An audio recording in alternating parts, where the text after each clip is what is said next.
Saluti ai nostri telespettatori, nuova puntata di Tema, ospite dello studio di Teleacras l'ex sindaco di Racalmuto Salvatore Petrotto. Salve. Normalmente, ordinariamente, la presenza dell'ex sindaco di Racalmuto Salvatore Petrotto è stata occasione per affrontare tematiche politiche, ovviamente. Adesso invece l'ex sindaco, a parte la politica, è interessato da vicende giudiziarie particolarmente gravi. Alcune si sono già concluse positivamente. Ad esempio, quest'estate Salvatore Petrotto è stato destinatario di un avviso di garanzia per concorso esterno all'associazione mafiosa.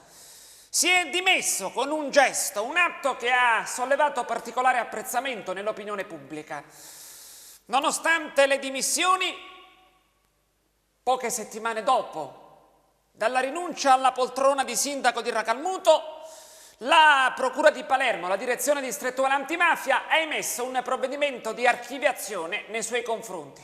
Sì, diciamo che è stato così, diciamo, un momento particolare, tremendo per quanto mi riguarda, perché dovevo fare una scelta decisiva, che era quella appunto quella che poi ho maturato, di dimettermi, proprio per presentarmi nudo di fronte, diciamo, al mio giudice naturale, come si direbbe, onde evitare di approfittare della mia carica istituzionale e soprattutto per non rimanere abbarbicato alla poltrona, come spesso capita in varie circostanze da parte di altri, mi riferisco ad altri.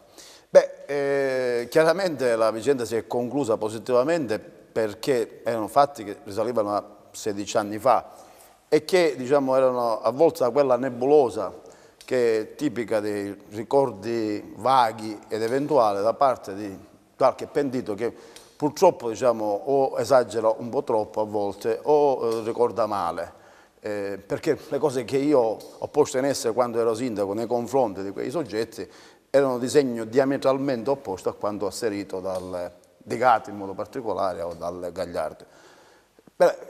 Chiaramente non entriamo nei particolari perché ormai la vicenda è archiviata, perché la Procura ha chiesto l'archiviazione e il Tribunale ha accolto l'archiviazione, e però, diciamo, è stata una vicenda che ha scosso particolarmente non solo me ma anche il paese, la comunità che io ho amministrato per 13 anni.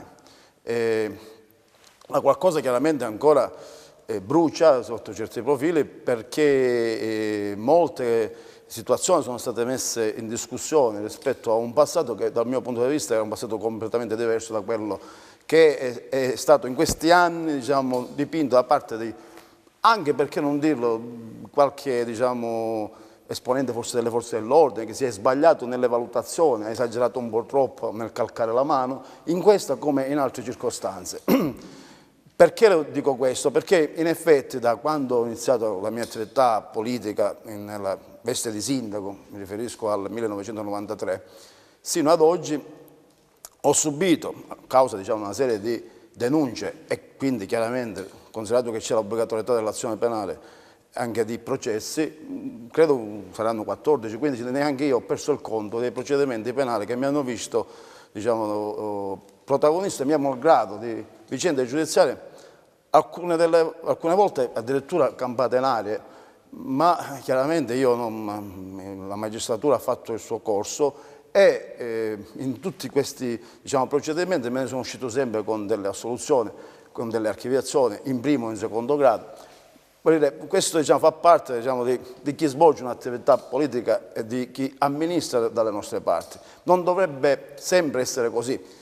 Ma come si sa la mamma dei calunniatori è sempre gravida, è sempre incinta, per cui di calunniatori non ne mancano. Ancora adesso, devo dire, per avere combattuto forse da un fronte che era, diciamo, non è di moda di questi tempi, di coloro i quali cioè privilegiano la gestione pubblica dei servizi, per esempio, non solo dell'acqua, dei rifiuti, della pubblica illuminazione e quant'altro, per avere contrastato l'infiltrazione di alcune aziende private dentro, diciamo, i settori della pubblica amministrazione e ho avuto delle conseguenze, diciamo, devastanti a livello personale e non solo.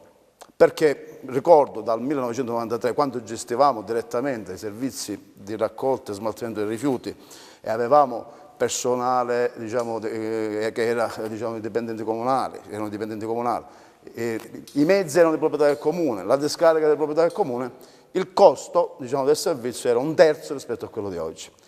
I costi sono schizzati da un anno all'altro, per esempio dal 2007 al 2008 da poco più di 500.000 euro a 1.400.000 euro.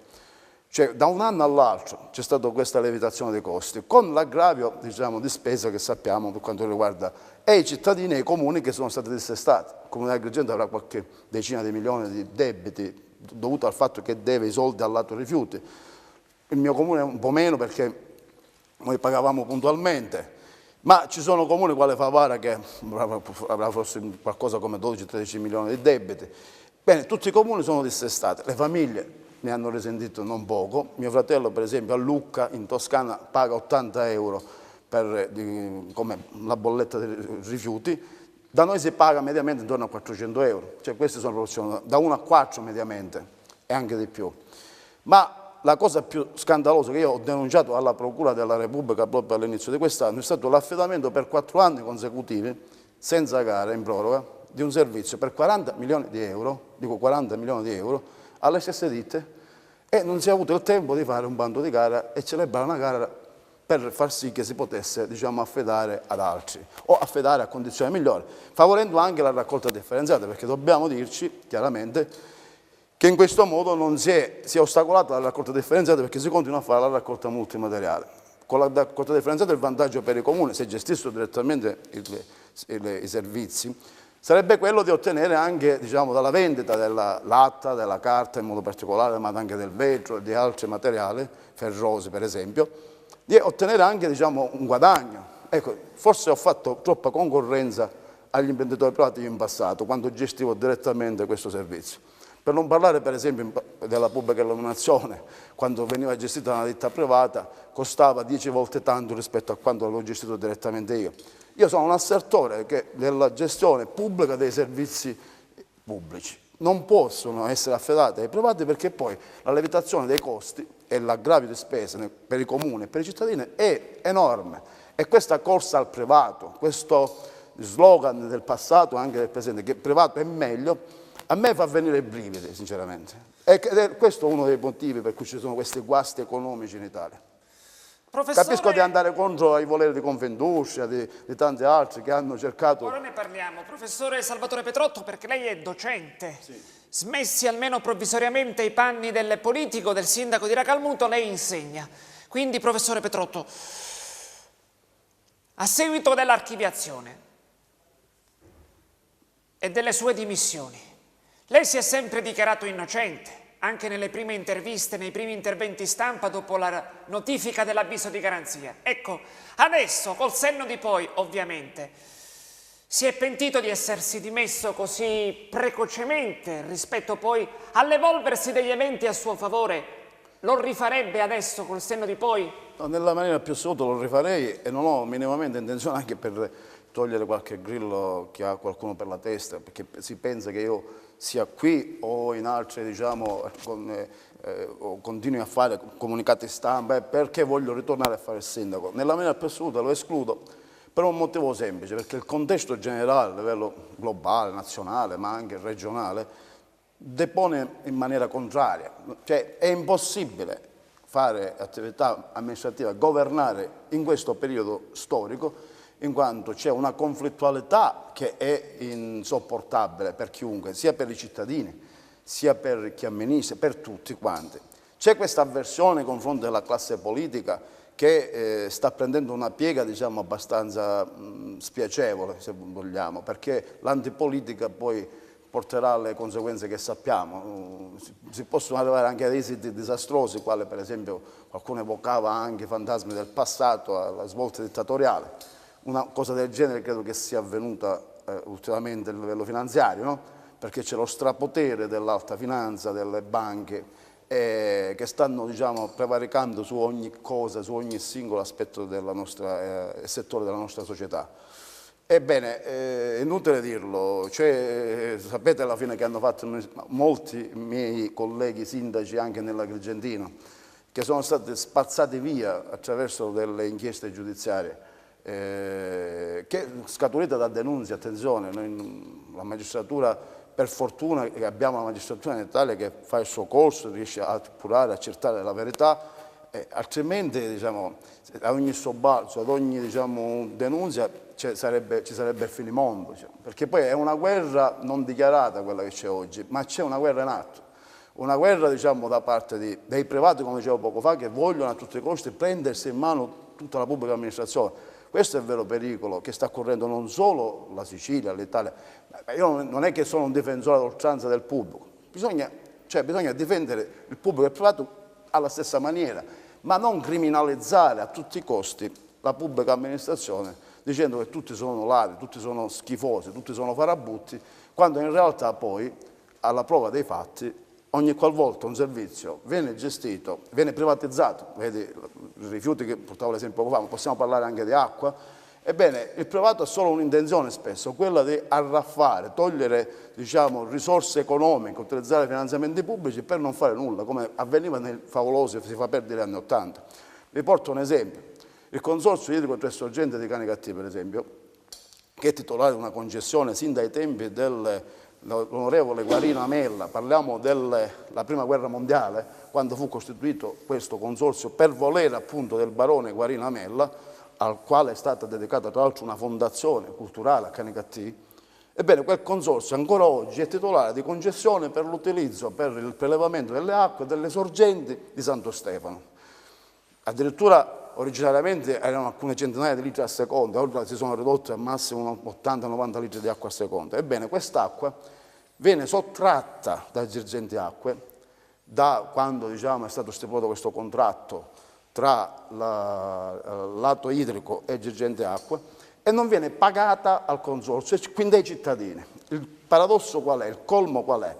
Che i cittadini, che poi sono i titolari di quell'acqua, i concessionari, i padroni, i proprietari di quell'acqua, vengono derubati di quell'acqua e quell'acqua viene venduta e fatturata agli stessi cittadini.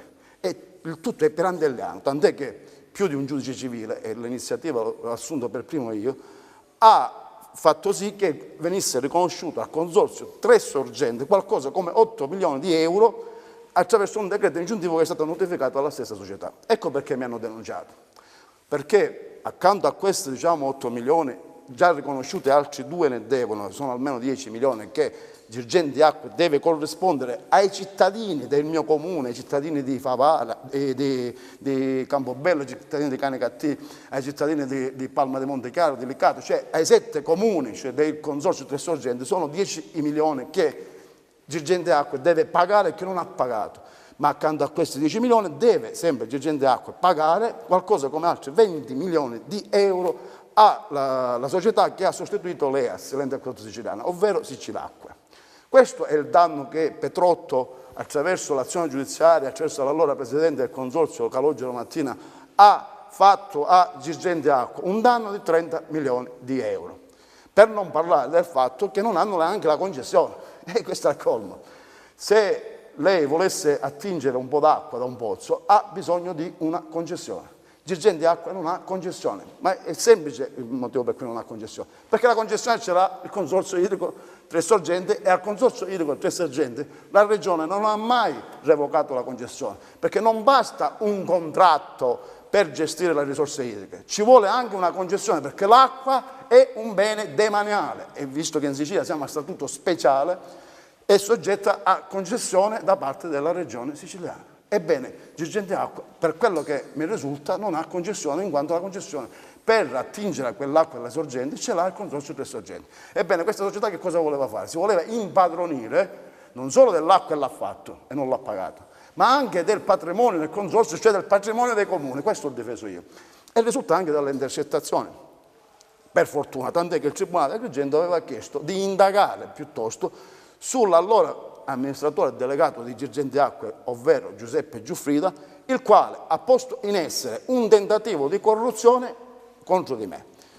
Siamo in questa situazione perché? Perché difendere i servizi pubblici significa rischiare di persona, significa imbattersi in chi, come per esempio Confindustria, fa questa, diciamo, addirittura si costituisce parte civile per andare a difendere una società che tra l'altro al suo interno annovera 2 società, 2 imprese, Una che è stata tolta perché non ha ottenuto certificazione antimafia, visto che io mi sono dimesso non appena ho ricevuto un semplice avviso per essere interrogato e poi tutto si è rivelato, diciamo, insussistente, perché è stato archiviato tutto. Ebbene, Girgenti Acqua aveva avuto al suo interno una prima società campana che non aveva certificato antimafia, una seconda società sarda, il cui, diciamo, titolare a quanto pare era il figlio del titolare della società campana, sempre senza certificazione antimafia.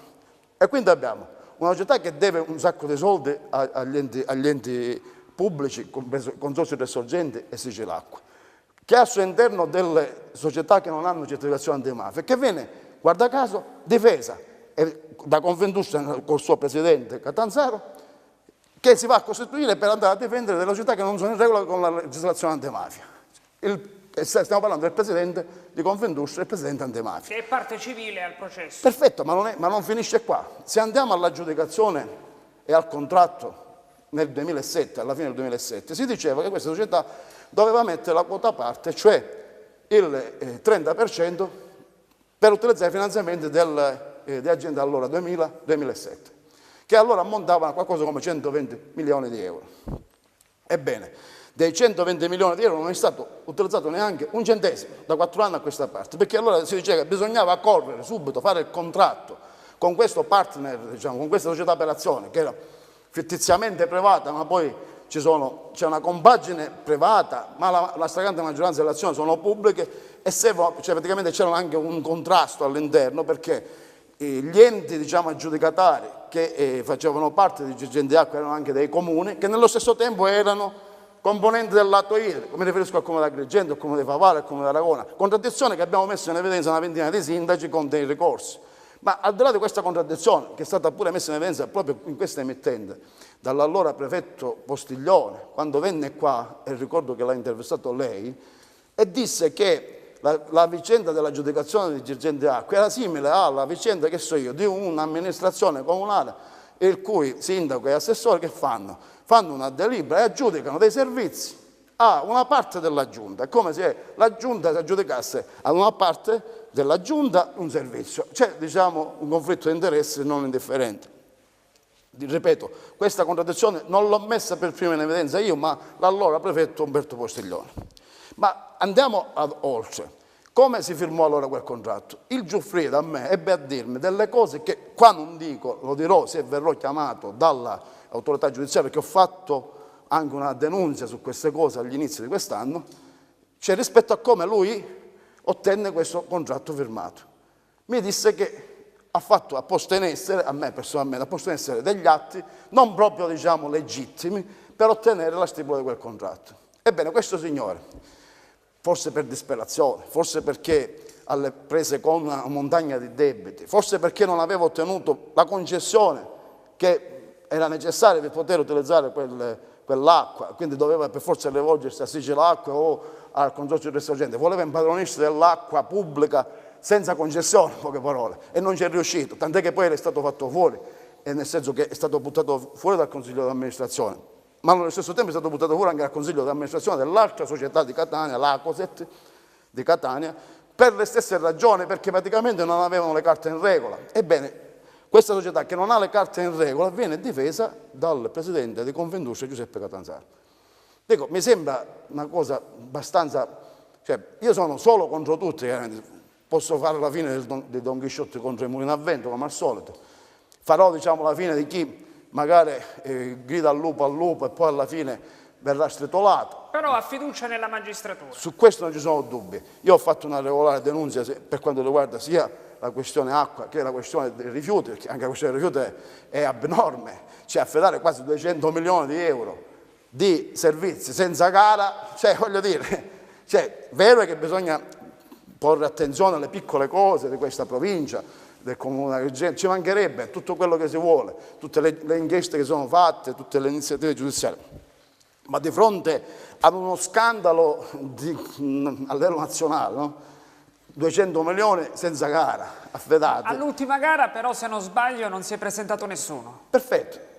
E allora che fa? Si finisce lì? Bisogna procedere. Come mai si va di proroga in proroga però? Cioè questo mi chiedo. Non bisogna ripetere la gara in questo caso? È chiaro. con altre condizioni. Bisogna verificare quali sono le condizioni, come sono state poste le condizioni e perché questa gara è stata fatta con 3 anni di ritardo.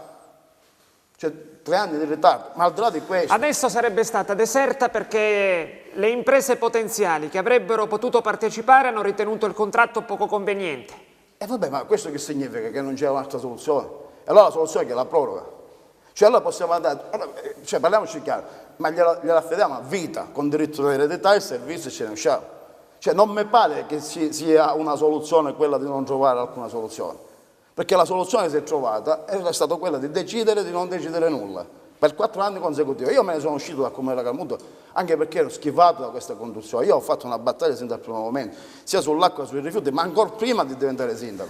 Pensate un po', io ho avuto anche modo di imbattermi anche in altre circostanze, in altre cose che abbastanza gravi nel mio paese, rispetto per esempio alla creazione dei 3 alberghi, no? Che è allucinante quello che è successo, perché praticamente è stata fatta non lo so se è stata fatta una denuncia, più denunce nei miei confronti o nei confronti del comune e di 27 persone. Ebbene, ipotizzando degli abusi, cioè quando io ancora non ero sindaco, cioè praticamente cose che risalendo a un anno prima, cioè praticamente c'è stato l'effetto, come si vuol dire, il rinculo, cioè nel senso che praticamente io sono stato indagato per cose che riguardavano storie, concessioni, autorizzazioni rilasciate ed erogazione di finanziamenti accordati un anno prima che io mi insediassi come sindaco. Insomma, cioè, parliamoci chiaro. Ci sono, diciamo, degli aspetti calunnosi di alcune denunce e di alcune anche valutazioni tendenziose da parte di qualche persona che ha fatto, diciamo, l'attività di indagine, che io ho messo anche in risalto, cioè non possiamo continuare in questa nostra terra, no, a farci la guerra a livello giudiziario soltanto, senza capire che è necessario recuperare quel rapporto di fiducia, soprattutto nella pubblica amministrazione che deve esserci, e di regolarità sicuramente nella gestione dei servizi. Cioè quando un sindaco denuncia una cosa abnorme come questa dei rifiuti o quella dell'acqua, io spero che questo sindaco, anche se è stato delegittimato, denigrato, se qualcuno ha fatto il rapporto contro di me mandandole a tutte le procure d'Italia, volendo dimostrare che ero un delinquente, che ero Jack lo squartatore per essere... Ebbene, anche Jack lo squartatore avrà potuto fare nella sua vita un'azione buona. Allora questo sindaco che proviene da un'esperienza particolare, quella della rete, un'esperienza antimafia, esperienza d'Italia dei Valori, via scorrendo, ebbene, per la legge del contrappasso doveva per forza di cose essere infangato, denigrato fino a questo punto, attraverso una serie di denunce calunniose e tendenziose, che spiegheremo nelle sedi opportune, punto per punto. Tant'è che dopo 14-15 esperienze, grazie agli pronunciamenti della magistratura, che ha fatto sempre giustizia, perché il corso della giustizia è lento, ma quando arriva, arriva, ebbene, anche su queste cose io ritengo che questo ex sindaco, questo misero, diciamo, essere umano che ha contro il mondo intero, può ogni tanto, diciamo, dire la verità, l'ha detta sempre per la verità, scusate la ripetizione e le ripetizioni, però, anzi, sono stato sempre animato da questa grande voglia di affermare giustizia e verità. Una volta tanto bisogna mettere un punto fermo in questa provincia e iniziare un percorso nuovo e diverso. Non bisogna sfasciare ciò che funziona per l'ansia di privatizzare tutto e poi questo privato, appena mette radici dentro la pubblica amministrazione, come la vicenda dei rifiuti dimostra, cioè non se ne vuole andare più, e anzi fa finta che non vuole il servizio, continua a mantenere quel servizio in malo modo. Andate a vedere i cassonetti che ci sono, andate a vedere, poi per quanto riguarda i pagamenti voi sapete benissimo, cioè questi signori anche se non ricevono subito i soldi, li riceveranno sempre e comunque perché c'è sempre un ufficiale giudiziario dietro la porta per ogni singolo cittadino, per ogni singola famiglia, per ogni singolo comune. Quindi quelli sono guadagni certi sui rifiuti e l'acqua, perché voi sapete benissimo le bollette si devono per forza pagare. E una volta si devono per forza pagare, è chiaro che erano gli unici settori dove c'era un po' di soldi, sono i soldi delle nostre povere famiglie, i soldi che servono per pagare le bollette del rifiuto e le bollette dell'acqua. Cioè quella poverissima economia nostra è stata depredata, è stata, diciamo così, presa di mira da alcuni soggetti imprenditoriali che con la complicità chiaramente di qualche ente pubblico ha approfittato della situazione. Cioè questa è la realtà, senza fare filosofia. Cioè parliamoci chiaro, quando io porto l'esempio di Lucca, di Milano, che pagano 80-100 euro l'anno, e noi paghiamo 400 euro, che cosa vogliamo di più? Quando noi paghiamo l'acqua più cara d'Italia, ne parla la RAI, ne parla la RAI 2, ne parla la RAI 3, ne parla il Report. Sì, lei si riferisce a entrate certe come acqua e rifiuti, però molto spesso, ad esempio la stessa impresa Catanzaro, per quanto riguarda la gestione della discarica di Siculiana, vanta correntemente milioni di euro di credito da parte del lato Gesa Agrigento 2 e molto spesso è costretta a chiudere le porte della discarica di Siculiana in mancanza di pagamento. E non può fare, cioè una volta se io avessi fatto una cosa del genere, quando io gestivo direttamente la discarica, si sarebbe ipotizzata l'interruzione di un pubblico servizio. C'è bisogno di distinguere quello che è l'aspetto economico da quello che è il pubblico servizio. È la stessa cosa che succede a Napoli, parliamoci che ha lo stesso scandalo a Napoli. Cioè quando le discariche erano pubbliche, ecco perché non si chiudevano le discariche, non si chiudevano. E non mi si venga a dire che le cose vanno benissimo, ora tutto è perfetto. Perché io mi ricordo che anche quando gestivamo le mense scolastiche, i controlli, quando le gestivamo direttamente come comune, ogni giorno c'erano controlli. Ora mi pare che tutto diventa blando. Sulla discarica, come si fa a chiudere una discarica e a lasciare i rifiuti con i gravi problemi igienico-sanitari che si creano in mezzo alle strade? Quindi bisogna distinguere due aspetti. Una cosa sono i soldi che Catanzaro, la sua discarica, lui, tutta quello che la combriccola deve ricevere, o la lobby per meglio dire, deve ricevere. Altra cosa invece è il problema dell'igiene ambientale e dei problemi sanitari seri, gravissimi che ci sono stati. Rispetto ai quali il primo responsabile è il sindaco. Come fai? È il cane che si morda la coda, perciò le responsabilità sono dei sindaci e chi chiude le discariche non ha responsabilità. Ma stiamo scherzando? Cioè, veramente siamo rimbambiti? Cioè, stiamo rimbambendo un po' tutti con questa smania del privato che è meglio. Dobbiamo avere un po' più di fiducia nei nostri amministratori pubblici, con le riserve del caso, attenzione, perché se si va addosso, vedrete che fra qualche anno ci ritroveremo senza democrazia. Peraltro acqua e rifiuti sono due settori che sono stati oggetto di iniziative legislative di soppressione particolari. Ad esempio, per quanto riguarda i rifiuti vi è la legge regionale che riduce da 27 a 9 gli ATO.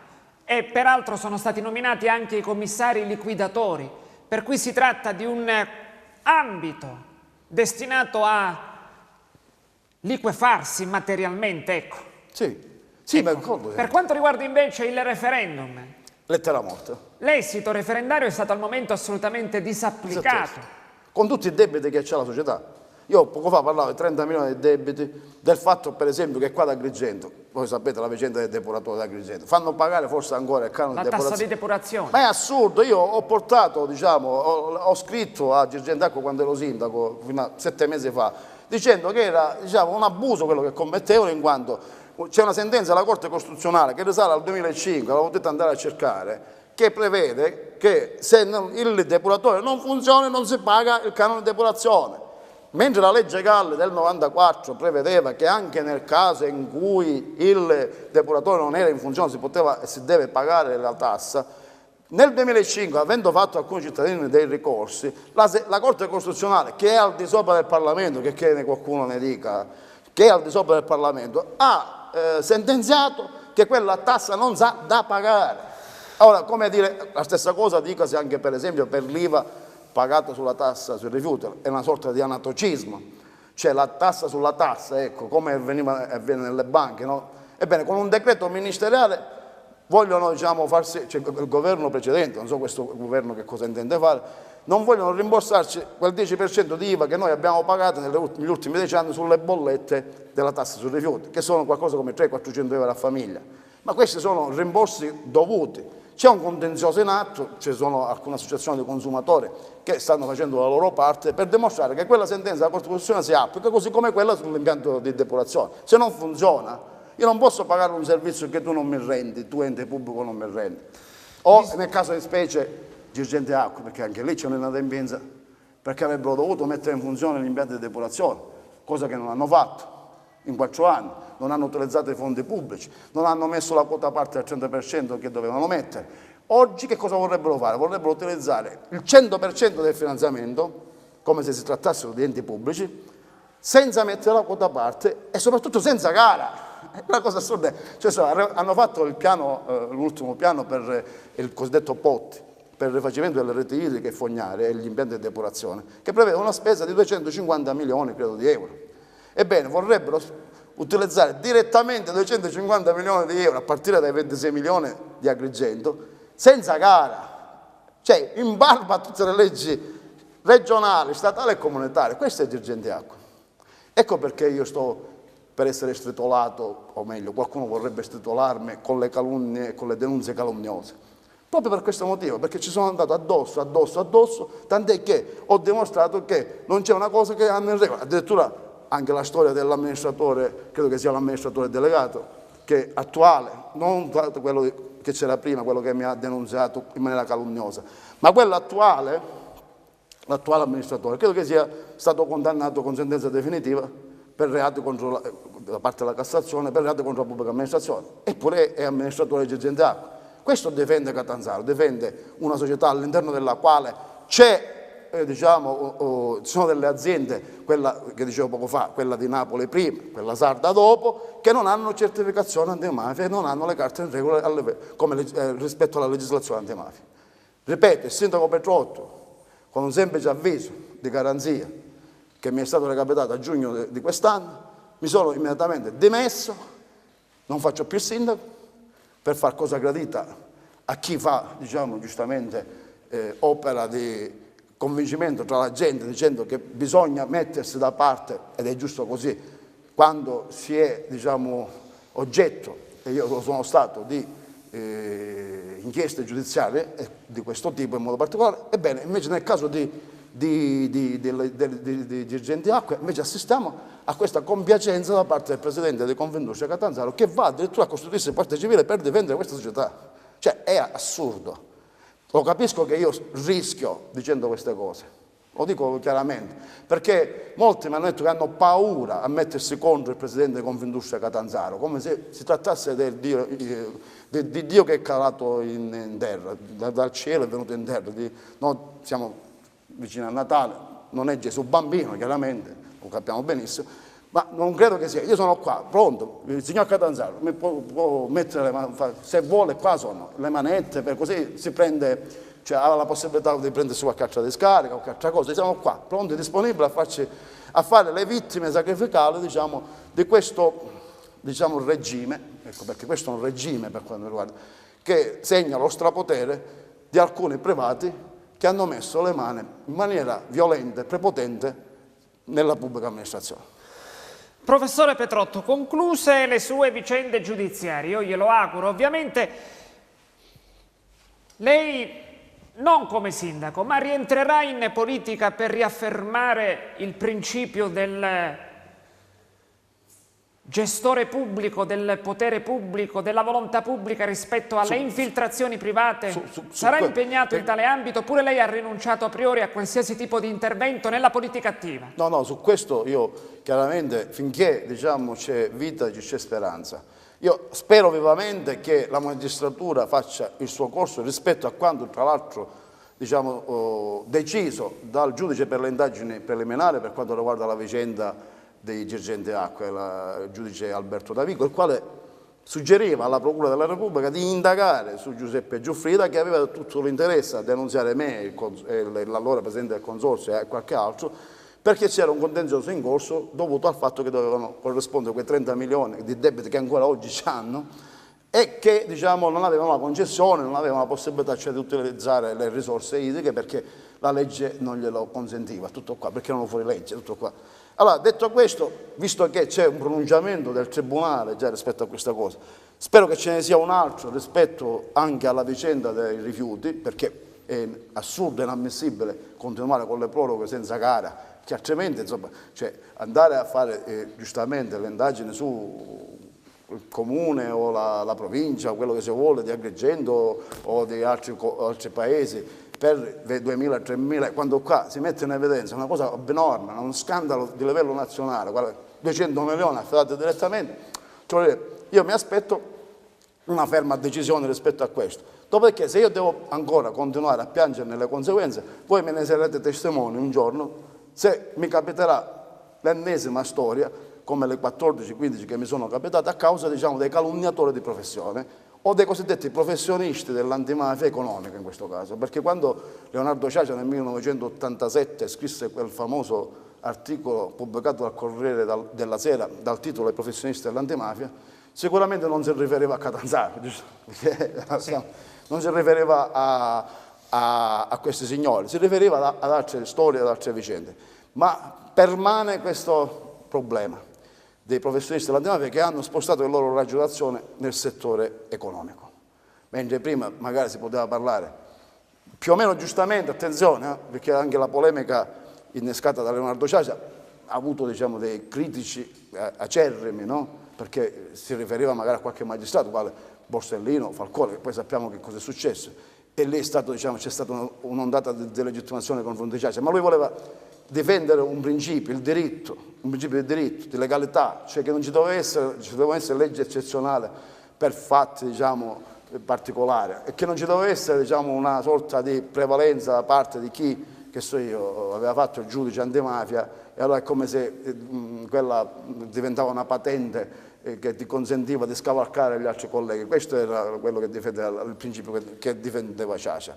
Ma allora si riferiva Ciacia ai giudici Falcone e Borsellino, si riferiva forse a Lelio Orlando, si riferiva ai cosiddetti professionisti dell'antimafia che si erano buttati in politica. Ahimè, io faccio a mente, anch'io ho seguito le orme di Orlando, di Pietro e di altri. Però oggi la situazione credo che sia ben più grave di allora, perché mentre prima erano aspetti su cui si poteva discutere, poi c'è stato anche un chiarimento tra Leonardo Ciacia e il giudice Borsellino, il giudice Falcone, e tutto è stato chiarito che non c'era nulla a questo. Qua invece la situazione è ben diversa.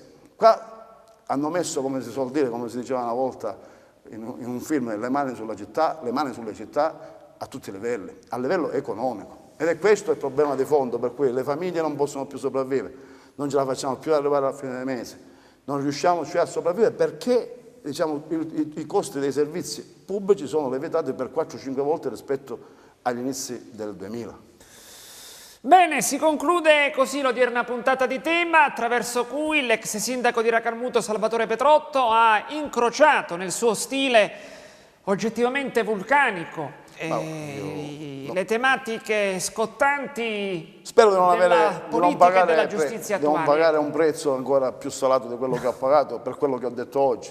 Anzi, io amerei che il signor Catanzaro venisse qua a fare un confronto anche con me. Io ho scritto una lettera aperta a lui per dire queste cose, dirgliele davanti, dirgliele in faccia, perché non ho paura e non ci sono diciamo, persone onnipotenti che possano diciamo, incutermi paura, né a me, né credo ai cittadini che sono costretti diciamo, a pagare e pagano, sono vessati a volte a pagare tasse di qualsiasi genere e sono tartassate da una serie di pagamenti, poi non parliamo di oggi, insomma, con il governo che è costretto diciamo, ad adottare misure vessatorie non indifferenti, ebbene, eppure questo, no? Cioè, questo è il colmo. Dopodiché io inviterei il Presidente Confindustria Catanzaro a ritirare la Costituzione di parte civile contro di me e a presentarla contro Girgente Acqua e contro diciamo, la società del lato rifiuti.